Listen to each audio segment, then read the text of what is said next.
I was raised in a very Orthodox home. My mother came with my Bobe and with two brothers, and my Bobe was very religious.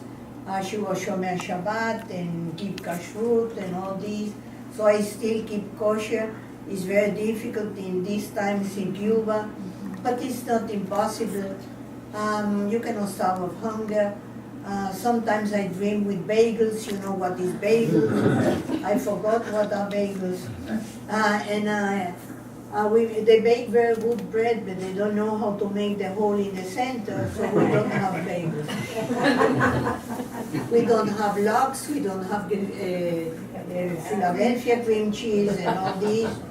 Sometimes I dream with the kosher salami, and it's impossible to get in these times in Cuba.